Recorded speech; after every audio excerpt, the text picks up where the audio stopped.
Vous êtes-vous déjà demandé pourquoi SpaceX occupe aujourd'hui une position aussi dominante dans le domaine du vol spatial? Bien sûr, il dispose d'une fusée incroyable et d'une ambition inspirante pour atteindre Mars. Mais est-ce vraiment suffisant pour expliquer leur succès? Voici comment SpaceX gagne réellement des milliards chaque année. Croyez-le ou non, même si SpaceX a été fondé en 2002, son véritable succès est arrivé assez récemment. Pendant des années, l'entreprise a traversé une longue période d'essais, d'échecs et d'investissements se chiffrant en milliards. SpaceX n'a réellement commencé à être rentable qu'autour de 2023, lorsque les lancements Falcon et Starlink ont enfin porté leurs fruits. Au fond, SpaceX n'est pas vraiment une entreprise d'exploration spatiale, du moins pas au sens traditionnel. Certes, l'objectif ultime d'Elon Musk est de faire de l'humanité une espèce multiplanétaire, mais cette vision a surtout conduit à la création de l'une des technologies spatiales les plus importantes de notre époque, les fusées réutilisables. Leur approche était peu conventionnelle. Faire exploser des fusées, analyser les données, corriger ce qui n'allait pas et construire une version améliorée. C'était chaotique, coûteux et risqué. Mais ça a fonctionné. Et cela a permis à SpaceX d'avancer à un rythme effréné. Aujourd'hui, la famille de fusées Falcon de SpaceX, principalement la Falcon 9 de capacité moyenne, avec Falcon Heavy en renfort quand c'est nécessaire, décolle tous les quelques jours. Les boosters reviennent en hurlant vers la Terre et atterrissent avec une précision incroyable, presque comme si c'était devenu banal. C'est toujours un spectacle impressionnant, et jusqu'à présent, aucun concurrent n'a réellement réussi à égaler cette performance, ni surtout son prix.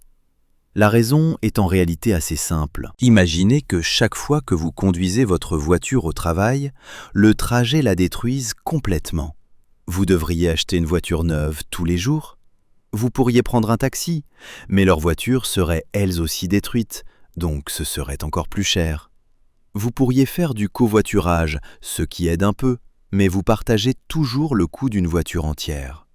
Et parfois, vous avez en plus des cartons à transporter, ce qui prend beaucoup de place. Maintenant, imaginez qu'une nouvelle compagnie de taxi arrive avec des voitures réutilisables. Elles coûtent cher à développer au départ, donc les trajets ne sont pas immédiatement bon marché. Mais avec le temps, à mesure que ces voitures sont réutilisées encore et encore, les coûts diminuent. Finalement, l'entreprise commence à gagner beaucoup d'argent. Elle peut même vendre une partie de cette technologie réutilisable à d'autres, rendant les voitures jetables un peu moins chères, tout en gagnant encore plus d'argent. C'est exactement ce que fait SpaceX. La main-d'œuvre et la fabrication font partie des aspects les plus coûteux de la construction de fusées, et SpaceX économise des millions en réutilisant les principaux composants de ses Falcons. En 2018, Musk expliquait que le booster de Falcon 9 à lui seul représente environ 60% du coût de la fusée, tandis que les coiffes ajoutent environ 10% supplémentaires. Réutiliser les deux signifie qu'environ 70% des parties les plus chères de la fusée ne sont plus jetées. Il ne reste plus qu'à payer l'étage supérieur consommable, le lancement lui-même et environ $1 million pour la remise en état. La réutilisation permet aussi aux Falcon de voler tous les quelques jours, ce qui fait encore baisser les coûts grâce aux économies d'échelle. C'est pour cette raison qu'en 2020, Musk indiquait que le coût marginal d'un lancement de Falcon 9 partiellement réutilisé n'était que d'environ $15 millions. Ce n'est évidemment pas donné pour le commun des mortels, mais comparé aux centaines de millions de dollars qu'il fallait autrefois pour lancer la navette spatiale, c'est presque dérisoire. SpaceX facture environ $67 millions par lancement et réalise tout de même un bénéfice confortable, tandis que ses concurrents sont loin derrière. La plupart n'ont toujours pas pleinement intégré le concept de réutilisation et leur coût par kilogramme en orbite basse est souvent plusieurs fois plus élevé. À ce stade, il est bien connu que si vous voulez lancer un satellite sur la plupart des orbites terrestres, SpaceX vous facturera moins que quiconque. C'est, sans aucun doute, l'option la moins chère. On pourrait dire qu'il perd peut-être de l'argent sur certains lancements, mais du point de vue du client, cela n'a pas vraiment d'importance. L'avantage tarifaire est indéniable. Les coûts de lancement dépendent de facteurs comme la taille, la masse et les exigences orbitales. Si votre mission doit aller plus haut ou plus loin, vous payez plus. Et si elle nécessite une combustion complète du carburant, ce qui empêche le retour du booster, le prix augmente également. Un autre point important, la réutilisation ne sert pas seulement à économiser du matériel, elle permet aussi d'augmenter la cadence de lancement. Remettre en état un booster est bien plus rapide que d'en construire un neuf à partir de zéro. Sans réutilisation, SpaceX volerait beaucoup moins souvent.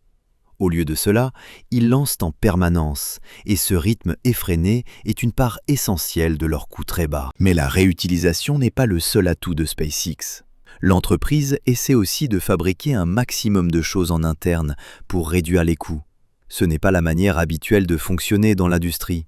Des entreprises comme ULA ou Arianespace s'appuient sur des centaines, parfois des milliers de sous-traitants, ce qui conduit souvent à des budgets gonflés, des prix élevés et des progrès désespérément lents. SpaceX a d'ailleurs essayé cette approche traditionnelle à ses débuts, mais les choses ont rapidement changé. Comme l'explique Tom Muller, ancien directeur technique de la propulsion chez SpaceX, un sous-traitant a un jour demandé environ 1 an et demi de développement et des centaines de milliers de dollars pour livrer une simple vanne. À ce moment-là, SpaceX a décidé d'essayer de le faire elle-même. Quelques mois plus tard, ses ingénieurs avaient déjà trouvé la solution. Cet épisode a donné le ton pour tout le reste. Nous évitons passionnément les fournisseurs du spatial, dira plus tard Muller. Et ce n'était pas une blague. En 2022, environ 85% de SpaceX étaient intégrés verticalement. Moteur, structure de fusée, avionique, ordinateur de vol, la plupart est fabriquée sous un même toit. Ils sont même allés jusqu'à racheter des entreprises comme Pioneer, spécialiste des parachutes, et l'un de leurs derniers fournisseurs externes. Avec une fusée à la fois bon marché et fiable, SpaceX attire des clients de presque partout. En premier lieu, la NASA. L'agence paie SpaceX pour transporter du fret vers la Station spatiale internationale et le ramener à l'aide de la capsule Dragon. C'était le premier grand contrat de SpaceX, remporté en 2008. En fait, environ la moitié du milliard de dollars dépensés par SpaceX au cours de sa première décennie provenait directement de financements gouvernementaux. Depuis, ces chiffres n'ont fait qu'augmenter. La NASA verse près de 5 milliards de dollars à SpaceX rien que pour le transport d'astronautes. En plus de cela, l'entreprise dispose de contrats d'environ 4 milliards de dollars pour fournir 2 Starship modifiés en tant qu'atterrisseurs lunaires pour le programme Artemis de la NASA. Mais la NASA n'est pas la seule à utiliser les services de SpaceX.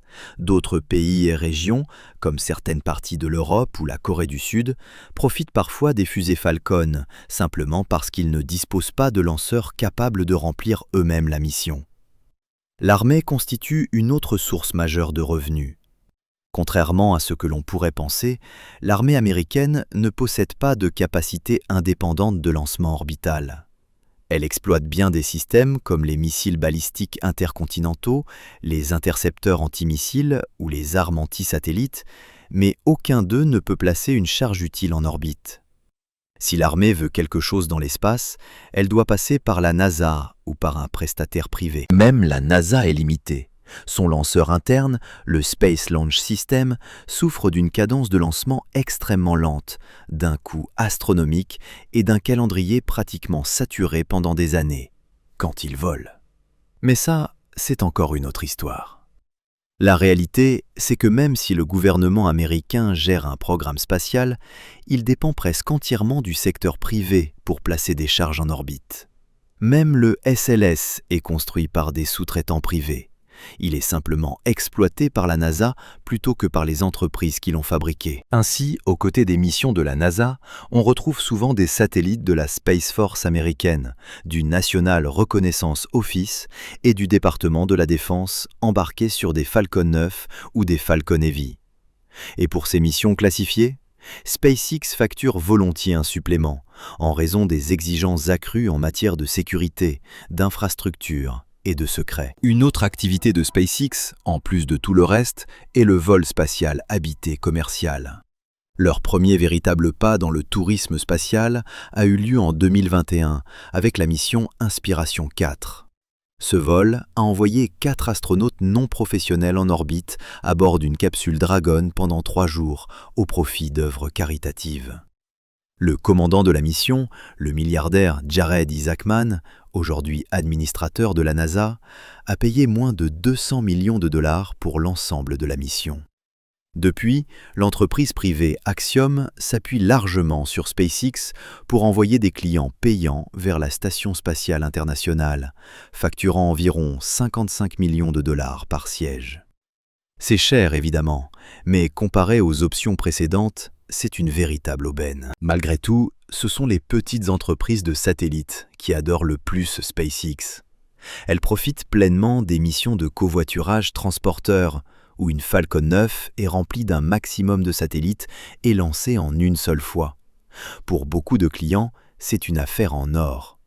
Envoyer une charge utile de 300 kg sur la petite fusée Electron de Rocket Lab peut coûter environ 7,5 millions de dollars. Sur une mission transporteur, cette même charge peut coûter seulement 1,8 million. Certes, les petites fusées peuvent placer des satellites sur des orbites très spécifiques, tandis que transporteurs libèrent tout le monde à peu près au même moment. Mais à ce prix-là ? Pour beaucoup d'entreprises, le choix est évident. Alors, selon vous, d'où vient vraiment l'essentiel des revenus de SpaceX ? De tout ce dont on vient de parler ?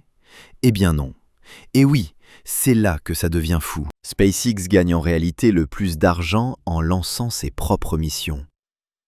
Vous vous souvenez quand, au début de la vidéo, je disais que SpaceX n'est devenu rentable qu'autour de 2023 ?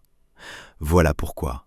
Selon le rapport de Payload sur les ventes et les revenus de SpaceX en 2023, la plus grande surprise, même si c'est un secret de polichinelle dans le milieu spatial, est que les lancements ne constituent plus l'activité principale de SpaceX. Même si l'entreprise a généré environ 3,5 milliards de dollars grâce au lancement en 2023, les services de lancement sont désormais sa plus petite source de revenus. À la place, SpaceX gagne l'essentiel de son argent grâce à Starlink.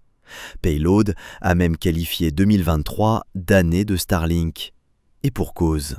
Le réseau Internet par satellite s'est étendu à plus de 70 pays et a dépassé les 2,2 millions d'abonnés payants dans le monde. Cette croissance a porté les revenus de Starlink en 2023 à près de 4,2 milliards de dollars. Alors oui, les fusées sont ce qui a rendu SpaceX célèbre, mais Starlink est officiellement là où se trouve le véritable jackpot.